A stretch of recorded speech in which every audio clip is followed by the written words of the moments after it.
What is the magic about this race that makes you feel that? I think it's the atmosphere. Um, the 20 horse field, the atmosphere of the day.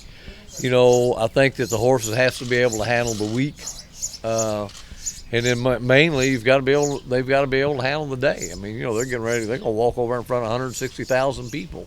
That ain't ever going to happen to them before or after, and and they just built it up into such a spectacular day to make it such a spectacular race. It's kind of like, I mean, we all remember when there was 30 or 40,000 people here, and I think the Super Bowl was on tape delayed. Look what a spectacle it is now, and so I think with all the media hype and kind of being in a town like Louisville, not being in New York or Los Angeles or someplace where there's 80 things going on, where the town gets so behind it and everybody's excited, and next week, it's a very exciting week. And being from Lexington, does that kind of add another dimension to it? Well, Kentucky? I think so, but a little bit, because it was something I followed from the time I was a kid. I think I came to the Derby the first time when Proud Clarion won. That may have been '67 or something, and I used to come all the time, and it does mean a lot, but it means a lot to everybody. I mean, and Bill Mott's from South Dakota.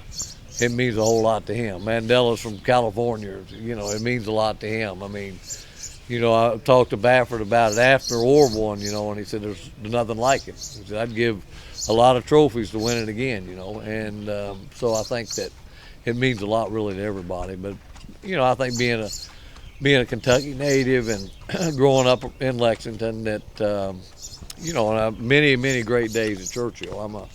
I love Churchill Downs, and I kind of grew up in this barn, and so all this means a lot to me. I mean, when we shipped over here the other day, I mean, I was instantly comfortable, and I think that, I know the area, and like I say, I'm a Churchill Downs fan, and I've got a lot of great memories here. Excuse me, and we had back in the '80s and stuff, we had a lot of great days, and we've had some good days spotting in and out since then. But it's just, I think when you put all that together, that's why the race means so much. Code of honor. How does he fit with this race? So he obviously had a nice win in Florida. Then I think it was a third in the Florida Derby. Yeah, he ran fine that day. It just there was no pace and took us out of our game plan, and it just didn't work. And next Saturday there'll be some pace, and he's kind of a middle of the road, one run type of a horse, and Johnny Velasquez knows him, and I'm not worried about if things don't go exactly right at some point in the race, him hitting the panic button or something. He's going to know what to do, and so just hopefully we'll get a pace and we'll get a clear run, and we're good enough, maybe we'll get there. Can you compare and contrast him to when you came with Orb? He's a bit more of an efficient horse than Orb was. He's got a really nice way of moving. I mean, when we came in here with Orb, he was a story. Code of Honor isn't going to be the story. I mean, he'll be part of it, obviously, but it was, he was the favorite. He'd won 3 or 4 races in a row, being the Fountain Youth and the Florida Derby leading up here, and so. But he was more of a workmanlike type of horse, to where this horse is very efficient in what he does.